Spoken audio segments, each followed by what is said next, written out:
Oh, who would be a Wolves fan, eh?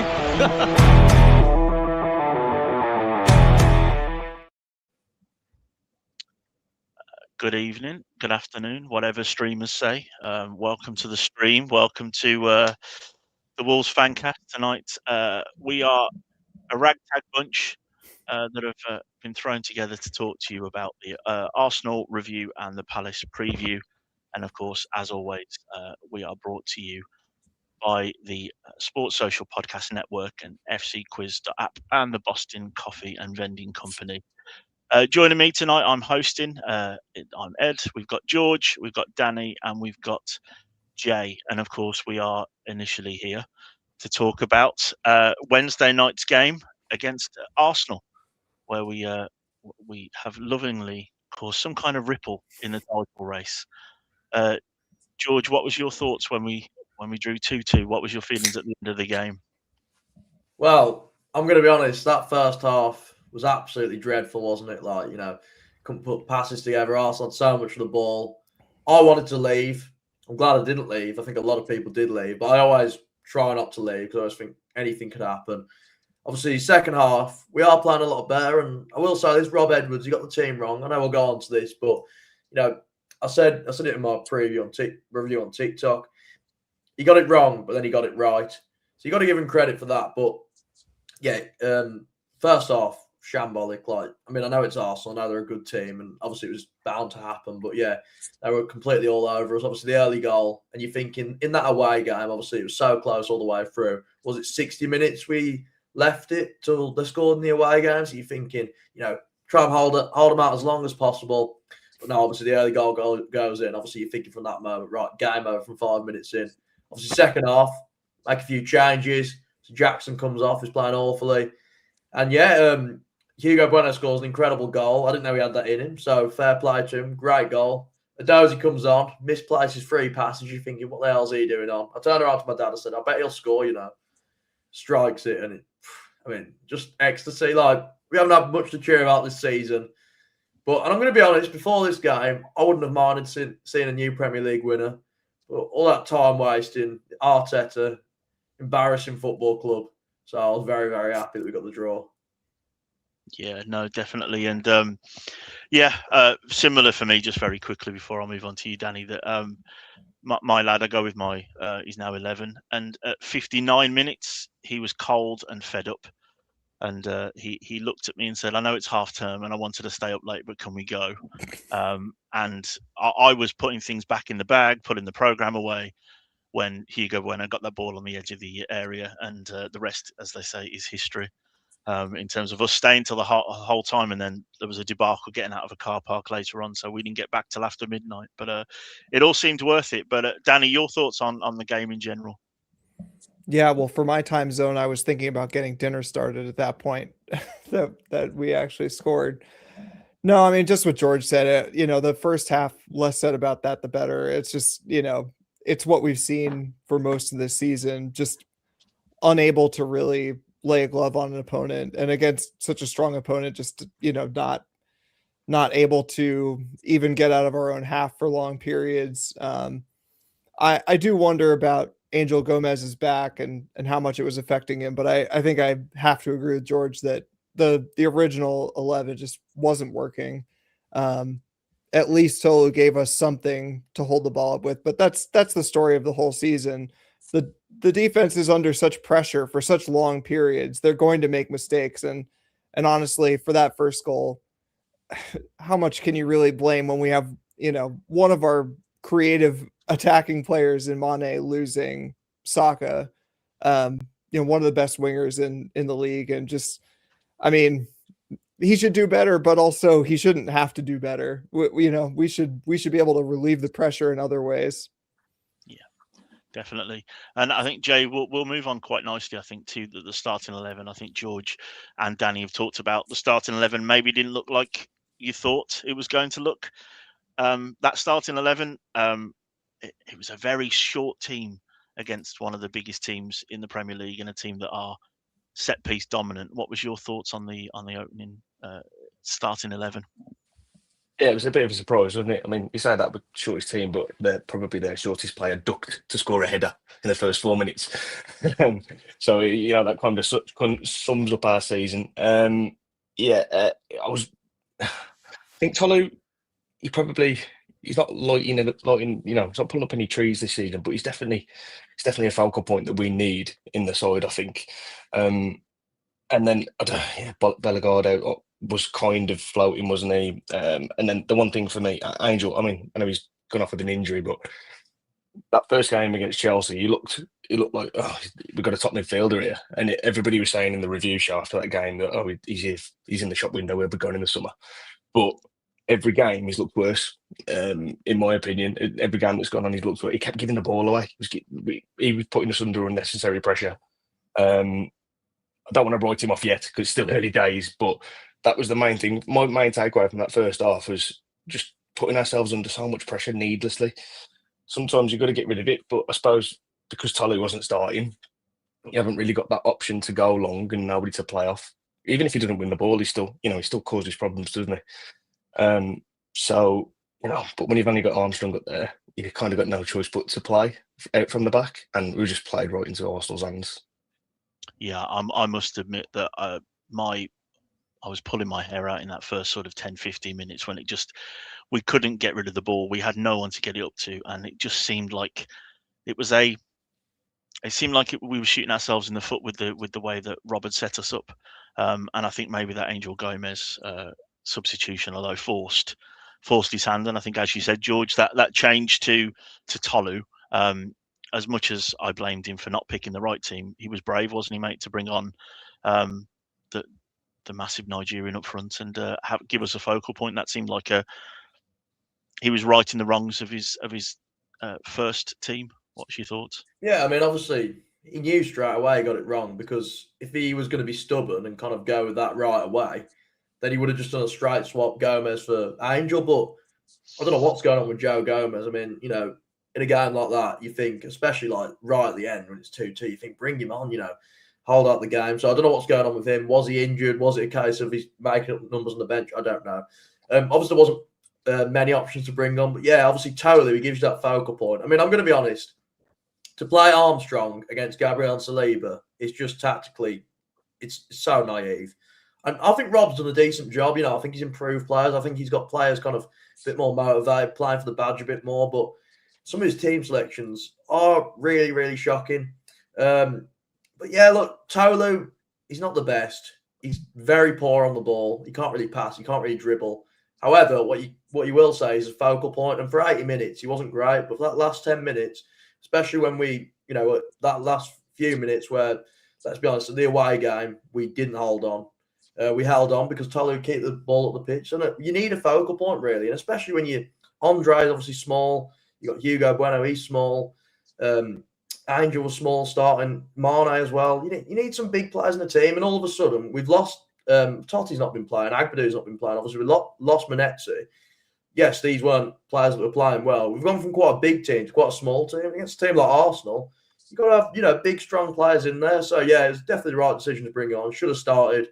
But you got to credit Rob. Look, he obviously got it wrong from the start. I don't know what he was doing with that team. But second half, he fixed it, and fair play to him. We got a point out of it, which, I wouldn't have... 2-0 down against league leaders to bring it back. That's really impressive, in my opinion.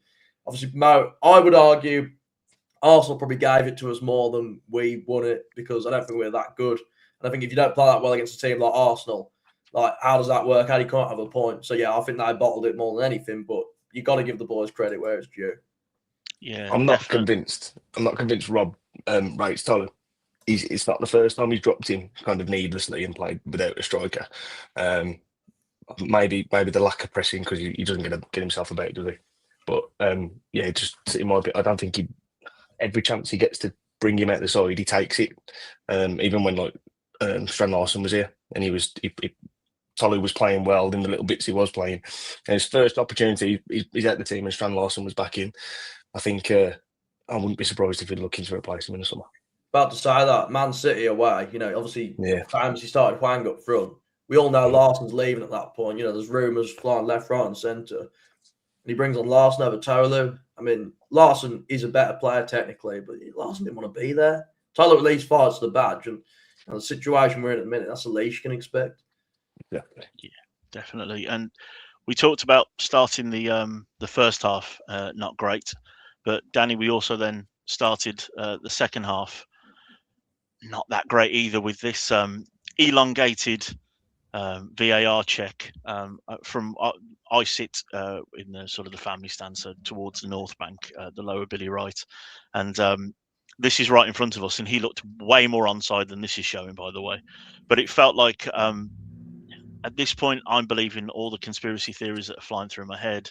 The VAR are just going down the line till they find someone that's going to play this Hincapié onside. But when that second goal goes in, we've already sort of alluded to it, Danny, that a lot of people started to leave. People were turning off TVs and radios, and those in the chat, thank you for sharing everything you do at the minute. But when it goes to 2-0, what's your mindset at that point, Danny? Yeah, well, don't let the Arsenal fans know you're worried about a conspiracy against them. They think there's a conspiracy the other way.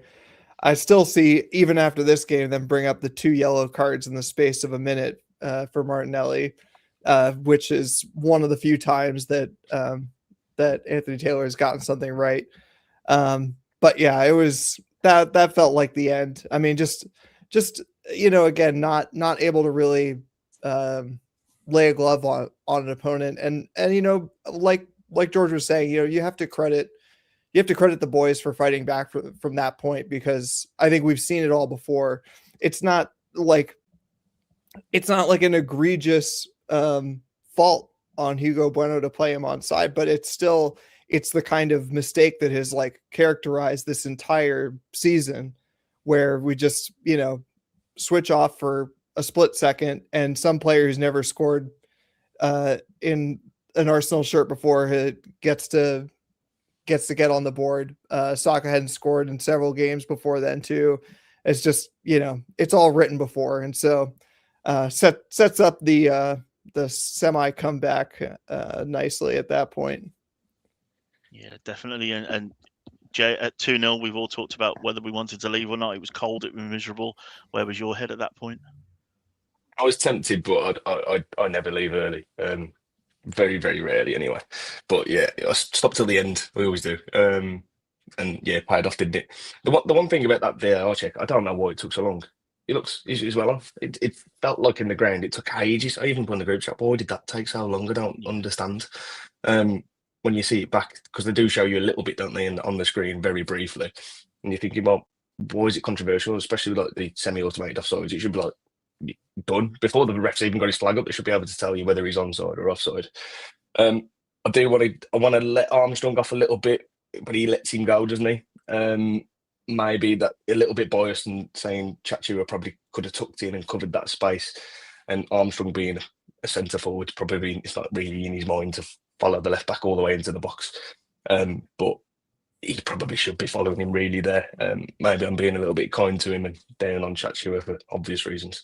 But yeah, it's another soft goal to give away, and it's frustrating at the time because we were in the game at that point. I mean, second half we were much better.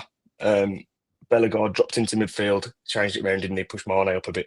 Bellegarde dropped into midfield and looked much better, set up with him in there. And the second goal goes in, you go, oh, it's it, game over. Yeah, definitely. And it felt like that until this happened, George. As you mentioned earlier, I think in my head, Hugo Bueno had a right foot shot that Pickford and his tiny T-Rex arms clawed out in the Everton away game. But he gathers the ball from his namesake, Santi Bueno, and curls in an absolute screamer. And I've just seen still in the comments asking what was on his shirt. So the shirt was a dedication to his brother. I think it's his twin as well, isn't it? I think, if you correct me if I'm wrong, who's suffered a torn ACL playing for Valladolid. So what he actually says is, "Stay strong, brother, and I love you." But when that goal goes in, George, is it a complete mindset change? Are we all of a sudden not cold, not wet? Well, first thing I want to say is it's almost like he knew he was going to score, because, what is it, first goal in the Premier League? He scored against Coventry, I think. But to have a message like that underneath, it's almost like he almost knew. So he obviously knew he was going to have a shot at some point. So credit to him. I've been really impressed with Hugo Bueno this season. You know, there's times where he's had the armband. Obviously, he's one of the longest-serving players in the squad, and you know, he's a pretty consistent performer. Yes, he's not a player who's going to keep you up on his own. He's not a player. He's not like a Cunha and Aït-Nouri who can, you know, win you games on his own. But he's a consistent performer. He's a good wing back. So very, very happy for him. But when a goal goes in like that, with that finesse, just, you know, I think it was slightly in the box, but, you know, when it's just like an absolute screamer like that, it does give you a lift. And obviously, there's still 20 minutes to play. And, you know, you look at Arsenal, their body language, you think to yourself, you've got a chance here. I never fully believed we'd do it just because, obviously, it's Arsenal and how bad we're being. It's almost like anything that would be Wolvesy hasn't really been happening this season, comebacks, anything like that, because we don't really have the players, the personnel to do that. But if you were to point anyone, probably Hugo Bueno would be someone who would pop up and score a goal like that. It's a brilliant finish. He deserves it. I think, hopefully, we'll have him next season, but it's going to be tight. I mean, I don't think he's pulled enough.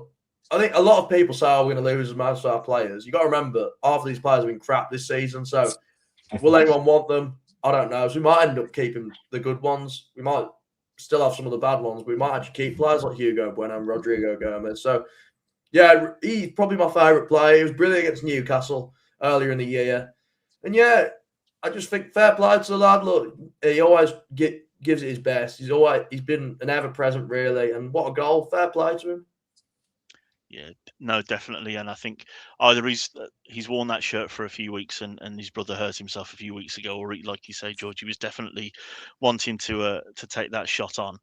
But at 2-1, sort of things change a little bit, and we come to one of the controversial moments of the game that wasn't Arsenal and their actual blatant cheating that they did throughout the game, is when Danny Jackson, all action or no action Jackson, as some people call him, goes off to he's in a long list of Wolves players, not just this season but over all of my lifetime of watching Wolves, that gets jeered off the pitch. Personally, I'm not someone that would do that because I don't see the point of it. I come onto a podcast and behind their backs slag them all off because that's the kind of man I am. But your thoughts on sort of Jackson's performance and was any of that sort of justified? Yeah, same as you. I don't love letting a player know in that way. You know, I just if the purpose in the end is to have them play better in the future, I don't see what that accomplishes. But, you know, people pay their money to be there, and I suppose they can do what they please. But it's funny because I think that his last few matches haven't been that bad for his level, which I don't really rate him, to be honest. I'm not a big Chachua fan. He doesn't seem to use his one attribute particularly well, but I think, you know, this game, I don't know that he was particularly worse than a lot of the other dysfunctional parts of the team. I thought he played fairly well against Grimsby in, you know, shocking conditions. You know, I don't know. It's lowered expectations game on game, but I just, you know, I'm not like surprised at all by the performance that he had. And I thought it was, you know, not remarkable one way or the other. No, and I think you've already alluded to it, Jay, but probably similar to some of my Hwang rants. But do you want to have your say on Jackson? I don't actually think he's that bad of a defender, but going forward, he's awful, absolutely awful. And I'm like I said, like you guys, I'm not a big fan of the jeering. He's wearing a Wolves top, we should be backing him. But you know, like I said, you pay your money, you do what you like.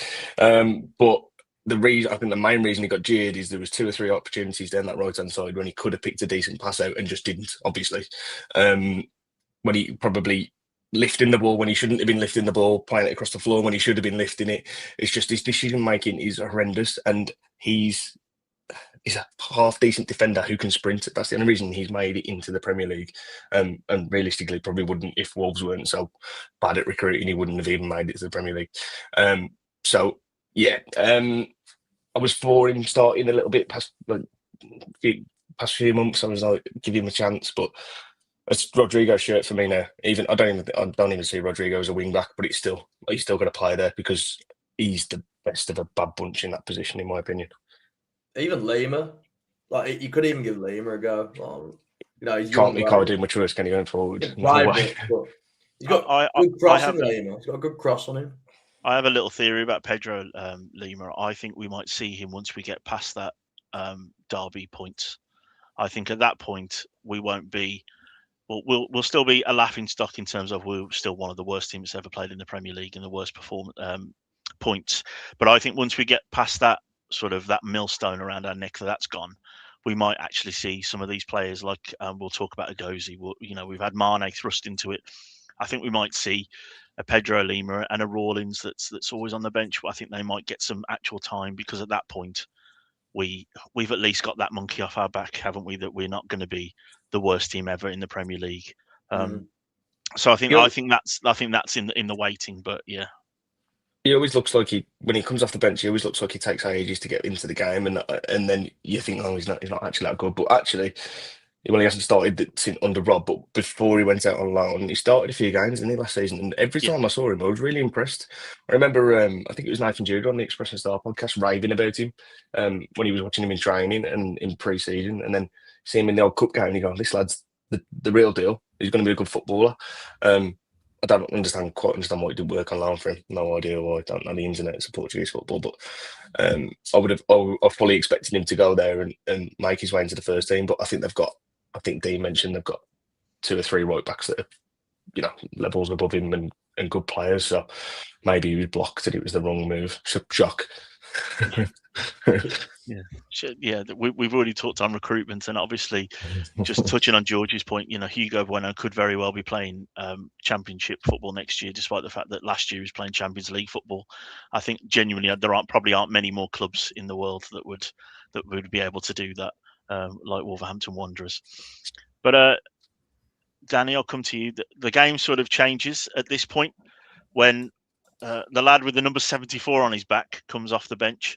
And I think George has already alluded to the first 3 or 4 passes that he made were to red shirts. And you're thinking, oh, is this the right time to bring him in? But as we turn the screw on Arsenal, that, we're spending far too much time trying to waste time than just to play football, allowed us back in the game. But Danny, your thoughts on that goal? Yeah, well, when he came on, I just thought, turn around from the Grimsby game, and Rob had alluded to some players who had some sore knocks and whatnot. I just thought this is just that we're just, limiting minutes for the players that need to be rested, and, let's just, get through the game. Don't embarrass ourselves. And yeah, he didn't start brightly, but I mean, he took his moment, and it's something that we haven't seen frequently, and certainly not frequently enough. Him and Mane have been sort of the 2 examples of it this season, where it's just a player who clearly wants to be on the pitch so bad that they will take their moment, and put himself in the right spot to capitalize on a mistake. Completely, it comes from an Arsenal mistake, but he has to be there, and he has to be the one to finish it. And he does finish it, and he finishes it, as well as anyone can. He puts it on frame with power, makes it impossible to keep out, even though it comes off of a big part of Calafiori's leg, still goes in, and I go back to the fact that I would watch every single game this season with players who want to be on the pitch and want to take their moments versus all this hedging, especially, post November, when we all knew what was going to happen anyway. I agree, and I think that was the main reason why all of my Fancast appearances, while Strand Larsen was here, was why I was advocating he shouldn't be anywhere near the squad, because he didn't want to be here, so therefore he's an absolute waste of everyone's time, including his own, I would say, on that. But we get to 2-2, and at that point, George, we're on 10 points. I can tell you, in the family stand, there was limbs everywhere with kids that were well past their bedtimes at this point, loving the whole the game. But I think one thing I wanted to point out that I don't think has been talked about very much is that touch from Mane, when he touches it over his shoulder and drags it past himself to get into that space. Your thoughts on Mane? Because he's been in and out the last few games, but he seemed to have a very good game for me on Wednesday. I think he's absolutely brilliant, Mane. I mean, obviously, his first real appearance was at Arsenal away game where he puts a brilliant cross, and from that moment, if you look at Wolves' academy, apart from Morgan Gibbs-White, I mean, you got Dion Sanders and Ryan Giles playing Championship level, but obviously Wolverhampton's not an attractive place to go, and there's so many stories of selling youngsters at a young age and get them going on to do big things when they're not come straight out of the academy. But our academy's famous being useless. I mean, I've always been a big believer in, if we're not going to bring any players through, what's the point in playing these players $8,000 a week to, not ever play for us? All this money going on nothing. All of a sudden, someone like Mane comes through, a lot better than Gibbs White than he was at this age. Obviously, we got him from Rochdale, but we got him through the academy. He was nurtured through the under-21s. Really, really impressive player. Plays with no fear. He's fast. He's strong. Yes, okay, the performances have probably dropped off a little bit from West Ham and Everton, but number one, he's been playing a lot. Number two, you can't expect an 18-year-old to be the main man, and he is the main outlet. He's almost become the Cunha replacement. Like, how embarrassing is that? But that is what's happened. But yeah, he's brilliant. I mean, creates so many chances. People say, oh, he shoots too much, he's becoming a bit arrogant kind of thing. At least you got a player who's going to shoot. Like, Tolu won't even shoot. Bellegarde doesn't shoot. The other midfielders don't shoot. So, a player who can take the ball down, dribble, run. Mate, he's unbelievable. Will we keep him next season? I don't know. There's a lot of teams that are interested. If United come in for him, we should say to United, you can have him, but loan him back to us next season. We'll have him in the Championship. But yeah, unbelievable player. He was involved in both goals. I think if he's not playing, you don't get a draw, to be honest. No, I agree. And there's a lot of talk in the chat, and I'm not ignoring you guys. We are going to talk about those streamers that I don't understand at all. I'll throw to George on that in a minute because he's younger than me and knows exactly what's going on. But something that I wanted you to talk about, Jay, is these comments from Rob. This blew my mind. I had missed all this because I've been working today, and I missed sort of all of the fallout from it. The last couple of days, I've been stuck in different places with work. But Rob kind of calling for more from the fans and being more realistic. It feels wide of the mark for me, Jay. But your thoughts on that? Yeah, I am torn on it because I think did he mention early on in the game? I mean, the atmosphere was dead at 4 minutes in. They've conceded straight away from a poor cross and poor organisation, and then we've given the ball away at every opportunity. There's nothing to get behind at that point. There was absolutely nothing to get behind. It's just frustrating watching. But at the same time, the fact that I think towards the end, the fact that I was running across the whole of my aisle to give the Arsenal fans a load of stick when we scored that equaliser says that not enough people are stopping and backing the lads. Because in that second half, we did, yes, we should, not so much quality, but we definitely showed enough fight to get, for us to get behind. And the atmosphere was good in the second half. But that's what we need. It's two-way street. They need something to get behind, but I'm not. I don't know. I feel for Rob. I think he's been dealt a difficult hand, and he's come here, hasn't he, to help us out almost, and that's how it feels a little bit. Because I'm not sure who else would have come here. So I do give him a little bit more credit than maybe somebody who just, if Vitor Pereira said that, I'd probably be biting for blood, to be honest. But he's got a little bit of credit in the bank, and he's got the lads fighting for us. So I'll let him off. I think some of that, the crowd last night or Wednesday night, was that I know from where I was sitting, like I say, I was surrounded by Arsenal fans that weren't even pretending to be neutral or locals. They all pretty much dress the same with incredibly tight chinos and brogues. They clearly have a look that they were going for, these lads that had turned up. It wasn't an South Bank, I'll tell you that. Yeah, one of them moved from next to me because he didn't like the words I was using to describe Arteta, and he asked the steward if he was if he could move to a different seat that was available behind us. So that was, I think, definitely part of the issue. But Danny, are these sort of things that, as someone who obviously watches from afar, what did it feel like sort of on the TV?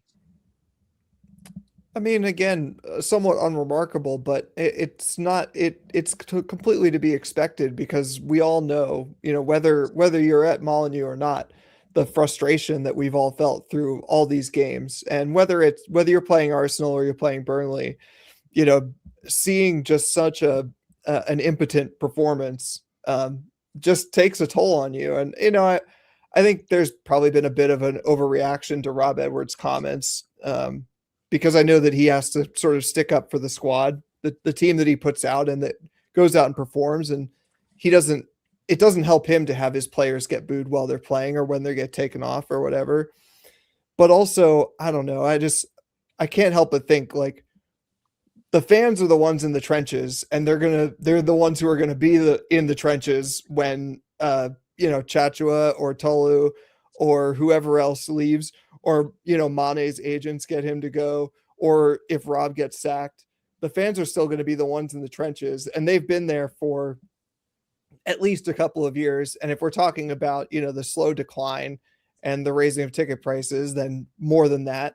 And so it's just, I don't know, it's just an expression of that frustration. And I completely agree with him that sometimes it gets expressed in ways that aren't helpful. But that's just the nature of it. I think it's just one of those things where it's better to not say anything and to call out the good stuff when you see it, but otherwise just let it be. Yeah. So the average football fan, unless you support this weird club like Arsenal, where they have this God-given right apparently to win the league, even though they've done nothing for many years now, you want to see players that are at least fighting for the shirt that you spend all your hard-earned money on.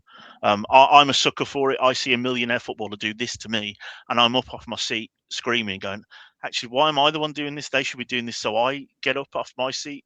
And it's the weird way around. But talking of what football might look like in the modern era, so apparently we had a couple of guys called Ron and Marlon, which sound like sitcom characters from the 1970s. Well, the actual name is Stable Ronaldo. Speedy Ronaldo or something. Stable Ronaldo. Stable Ronaldo, that's the one. Yeah, that's his okay. actual name. So Ron's not the short name, but yeah. So I'm George.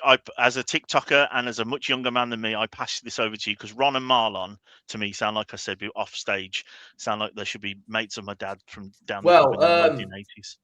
I know a lot about the streaming game. Obviously, I know a lot about TikTok, but I'm not too familiar with people like this. Obviously, very big in America. Obviously, they claim they're Arsenal fans. They probably don't know a lot about football, but obviously, football's a bbig sport, and big streamers will tie themselves to a team. So when that game's on, they can react to it, get clips. You're all on Twitter. You see clips. They get traction. They get paid. They get paid. Now, streamers don't have necessarily talents. Like when we go and watch the Wolves, why are we watching them? Because they're footballers. These people are being watched because they're funny. They do ridiculous stuff. They prank people. And essentially what happened was they've been in the UK. They've announced on stream saying, we want to go to a football game before we leave the UK. Obviously, this being the only game that's on, usually you probably catch them at a Tottenham game or a Man United game or a Chelsea game. Obviously, this being the only game on with the cup final being moved and everything like that, it happens to be the Wolves game. Wolves obviously get wind of it, think to themselves, we got a bloke with 5 million followers on Instagram and another bloke with 4 million followers on Instagram. Let's bring them into the Molineux. Let's give them hospitality. Let them stream inside the Molineux. And this will be great publicity for Wolves. We can potentially, give Wolves a better name, gain some new fans, get Wolves in headlines. On the face of it, not a terrible idea. But when you look at where Wolves are at the moment, there is not one single American watching that stream going to be thinking, I'm going to start supporting Wolves now, when there's two people clearly there, unironically, taking the piss out of the fact we're finishing bottom. So, yes, I don't know if the club reached out to them, invited them. I don't know if they reached out to the club. Either way, the club should have said to them, we'll give you tickets. You can go. But for no way do they deserve a box. No way. They've got to do their research. They've got to think, like, as I said, I've just told you, I don't even know who they are. But they're obviously pranksters. They're obviously people who do ridiculous stuff. So, of course they're going to do that. Do your research. So out of touch. There needs to be a statement from the club, really. I don't really know. Obviously, look, it looks, for people who don't understand the streaming world, it's going to look worse. For the people in the Billy Wright when it was all kicking off, it's going to look worse. Obviously, people who, younger fans, will understand, will think it's not that bad because obviously that's what they're used to. But at the end of the day, they've come into our stadium, they disrespected the fans. They were probably going to do that anyway. So do you put more blame on the club? Do you put more blame on them? In a way, the club have allowed it to happen. They probably knew they were going to do that. So they were probably just doing their thing. The club have invited them. So I would say the blame probably lies more on the club because it's out of touch. But obviously they did do it. It's a bad thing that's happened. It won't be happening in the Championship because obviously, we're not going to be playing big clubs. But that's my take on it. Look, they were always going to do something like that, but the club have allowed it to happen. So it's just a case of who do you blame. Hopefully it doesn't happen again. Obviously not great, but it did get Wolves in the headlights. If we had lost heavily, it would have been a lot worse. But luckily, we did get a result, which kind of takes the flame off it a bit. But yeah, not an ideal situation. No, and I think just to allow Danny to have a rebuttal, there are some Americans out there, Danny, aren't there, that have chosen this life for whatever bloody reason that you did it. Yeah, and I take the compliment, one of the good ones that I got from Luke a few weeks ago. Yep. I appreciate it. I guess this is a bad time to announce that Wolves have offered to fly me over and give me a box seat for next season. A little bit different. And also a Middlesbrough shirt to wear underneath my Wolves one. Yeah, I don't know. It's such nonsense. It's just like it's such a massive own goal, to do this during this season. I don't know. I just think back to like all the sort of careful words that they're using right now in this like precarious place. Like, I mean, I'm sure you'll talk about the season ticket situation currently. It's just like, they want to say, oh, well, we're still in this situation where we're not, mathematically, technically down yet. So we don't want to announce anything right now because the team on the pitch and whatever. And it's just like, something like this is just like that to me, like why do you need to kick this team and the fans when they're down like this? It's just like George says, just it's carelessness. It's, I'm sure that they probably didn't know what they were getting into when they invited them there, but they probably should have, and they probably should have been more careful, and hopefully they will in the future. There's a couple of things that frustrate me. Sorry, mate. Go on, George. No, I was just saying, the streamers did apologise. If anyone saw that, I don't know if that's any use to anyone, but just so people know, the streamers did apologise. So if they want to accept their apology, they can do, but they did apologise. So there's a couple of things that frustrate. If whether they're streamers or not, if somebody's in a box and they reveal an Arsenal shirt and they start celebrating, I would expect them to be kicked out. 4 minutes in or not, they should be gone. And then secondly, is those tickets could have gone to. There's plenty of Wolves fans that have never had the opportunity to go into one of the boxes that would love to. Season ticket holders that have been there for years. Offer them out or ballot them out, whatever. Just give proper Wolves fans an opportunity to go in there, whether the Wolves or Arsenal or not, just neutrals. I'd much rather those tickets be given to good old like salt the earth Wolves fans that have been going for a long time. It's half term. All of those things, all of those seats could have gone to schools, kids parents that can't get there. There are so many kids that would cry to go to a game. I couldn't go to games like my lad can. 30 years ago, my parents couldn't afford it like I can. I'm very fortunate that I can with my lad at the minute. Touch wood, that can continue. So there are so many more things, but I don't think we should be surprised. Just my one bit on it. We couldn't even decide what song to come out to for the first 6 bloody weeks of the season, or even longer. So it doesn't surprise me that we are completely out of touch with who these people are. If and I don't want to just call people 40 and above like I am old, but if we aren't going to be in touch with those things unless it should be their day job to be, but they're clearly not.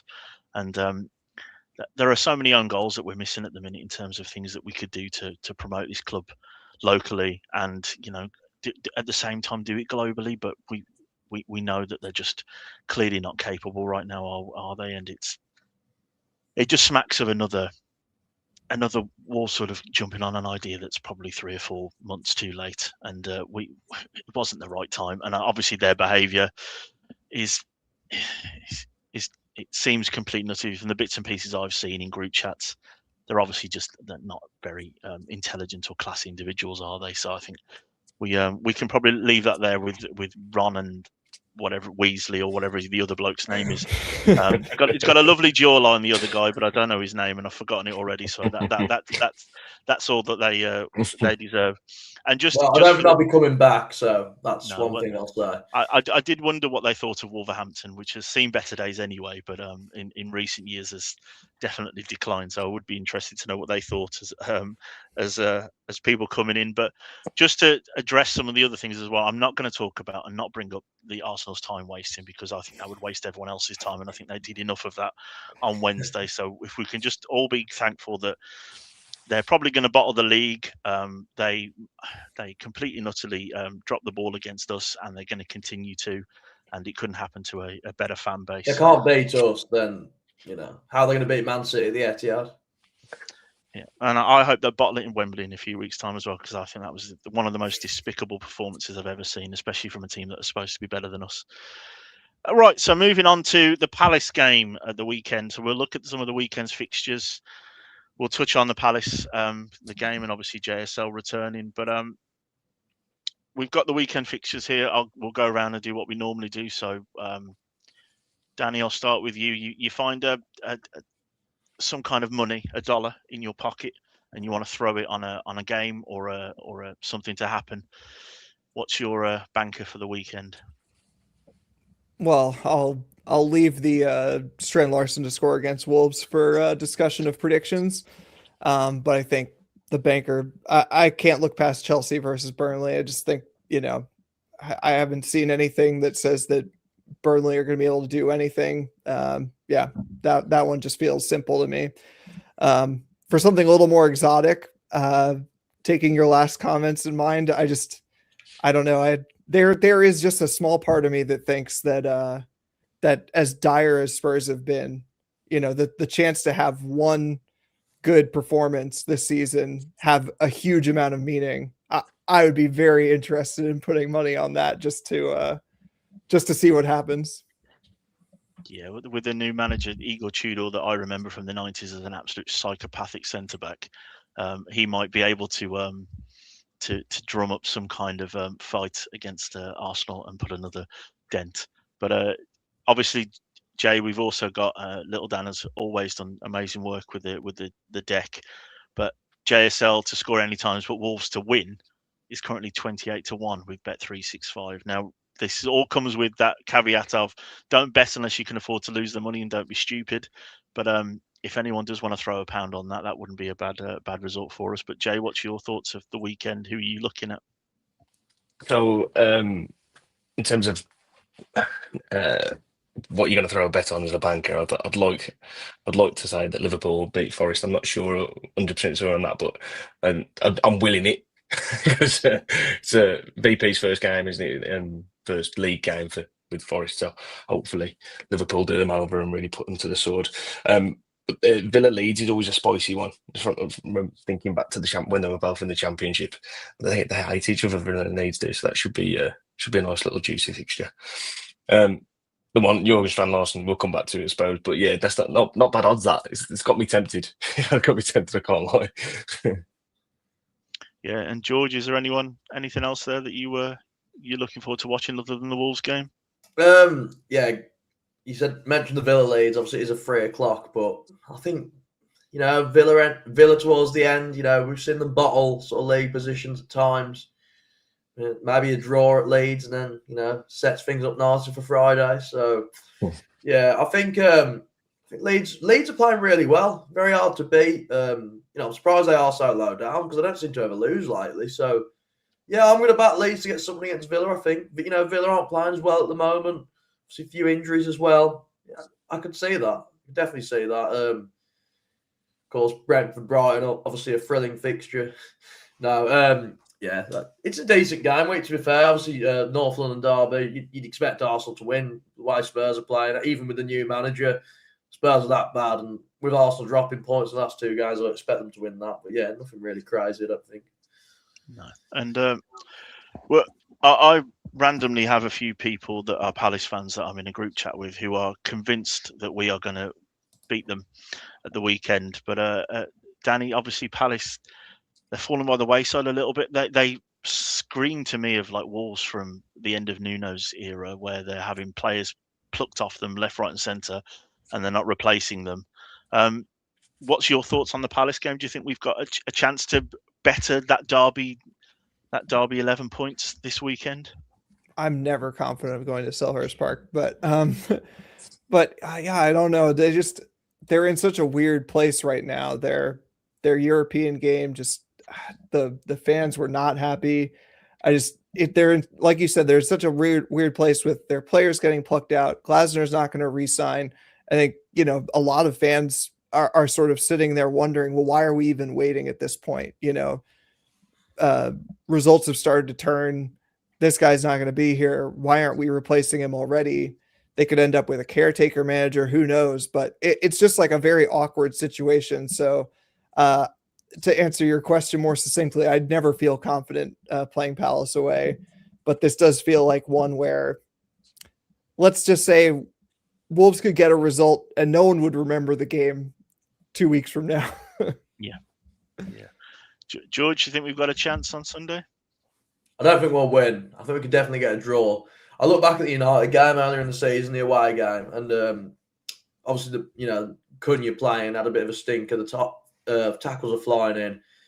Strand Larsey's a good finisher, but he ain't that good. Like, I don't think our defenders have much of an issue against him. I think we'll keep him quiet. I just think the fact he's on the pitch, I think the players will raise the game. Now, I know with Cunha, the players there was a bit of animosity there. Kind of, players were a bit miffed the way he left things. I feel like Strand Larsen left on quite a good cloud within the club. Obviously not with the fans. So I don't know whether there'll be that rivalry on the pitch, but you just never know. And yeah, we'll see what happens. But Crystal Palace aren't playing that well. But in the Premier League, they don't really have a lot left to play for. There's the slim chance they could go down, but they should be all right. So yeah, I mean, we'll see. But I'm not. We haven't got a point away at Selhurst Park since 2019, I think. So it has been a long time, but anything could happen. So I'm not confident, but I'd like to think we could get a draw at least. Yeah, and I think Sean in the comments has said we can just let JSR have some headers and he won't score. So I think that's really, it's an interesting point that I think when he moved, if you listen to podcasts and things that don't watch Wolves week in, week out, they assumed that a striker of his height would be good in the air. But I think, Jay, just on something George just said, do you think it might be, not that you should ever bet because it's an addiction and don't be stupid, but I can see a Mosquera red card coming for some kind of crazy tackle on JSL because that man's got a screw loose at the best of times. Yeah, he has, yeah. There's got to be one coming at some point, sticking a finger up an arse or something like that and getting sent off or something. But the one thing, Crystal Park, they've got a few injuries, I think, haven't they? They're struggling at the back, I think. Didn't replace Gay today, and then I'm sure they've had a couple of injuries since, which is probably why your Palace friends think we might get something. I'm never particularly confident. Not this season, it's obviously wins, and we've got one, haven't we? So it's not particularly confident going into it, but there's something there to fight against in terms of Strand Larsen. I think Doherty's comments about cowards, I think that was definitely aimed at him. I'm sure about that. But I've been looking to make a couple of changes. You get Tolu back in. I don't think Angel will start because he come off injured, didn't he? So you're looking, maybe you can get João in somewhere, start Rodrigo Gomez and really go for him. And then Strand Larsen can get his customary goal. Obviously, he's going to get one, isn't he? It's going to happen, but hopefully he gets his goal and we still get a result. Fingers crossed.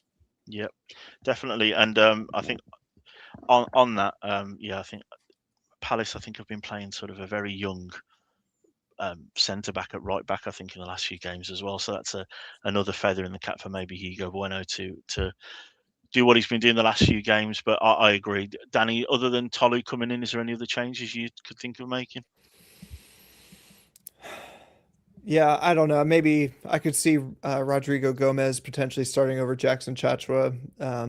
Again, just more that we're starved for creativity at the best of times. So that's one that I would see. Otherwise, I see it being pretty similar, assuming, Angel Gomez is fine to start.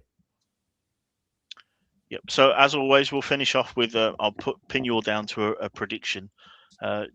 George, give me a prediction for what the score's going to be at the weekend, and you can't back out of it. 1-1. Cool. Any scorers? It's got to be Hard to Santi. predict who's going to score because none of them can score. I'll go Tolu. Why not? And then for them, I'll go Saar. Strand last night scoring.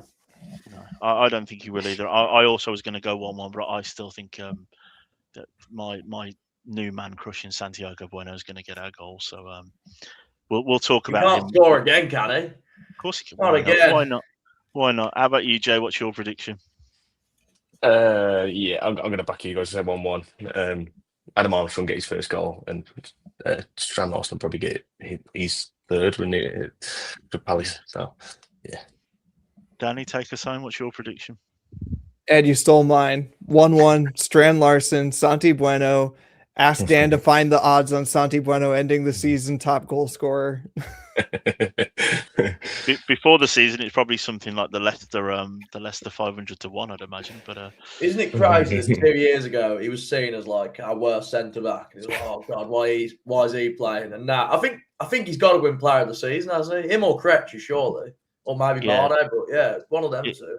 If I was to vote now, it would be Santi. I think I've always enjoyed sort of his performances and the fact that the blokes just seem to be dropped whenever any manager thought that there was a better centre back that had been brought in, and he doesn't kick up a fuss. He doesn't sort of throw his toys at the pram. He just gets on with it. But I thought his passing on Wednesday I think it was the best in both teams. I thought some of his insightful passing in the second half was something that we've seen fits and starts of it. But I think in that central role, I'm not going to say he's Cody pinging it out or Neves pinging it out to not Jackson, but Rodrigo Gomez maybe, or Hugo Bueno. But his ability to hit that pass in through the lines was incredible, and I think he's getting to that point where he's maybe so underrated that there's a danger he might be overrated because of how underrated we think he is. But that pass into Hugo, to be fair, it gets overlooked because it's a great finish, but it's a clever little ball outside. Yeah. And we fizzed in.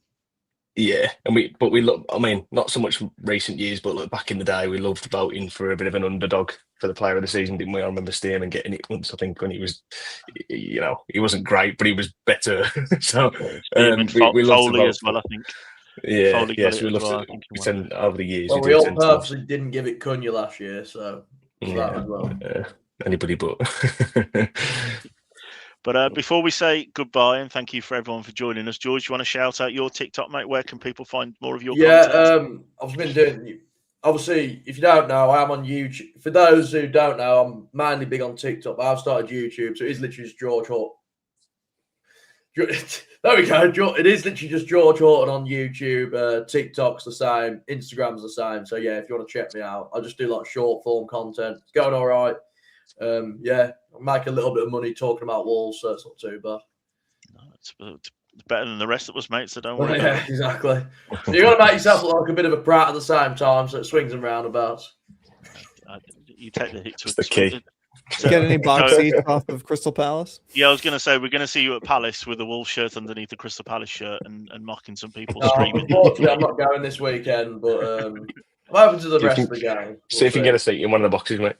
It's a long trip for a dead rubber, pretty much. Yeah. So that is it from us this evening here on the Fancast. So thank you for everyone joining us. Thank you for all of you in the comments that have been keeping things going. Really, really appreciate it. So so it's goodbye from me, goodbye from George, Jay, and Danny, and up the Wolves. We'll be back on Monday, I believe, with a Palace review. Thank you.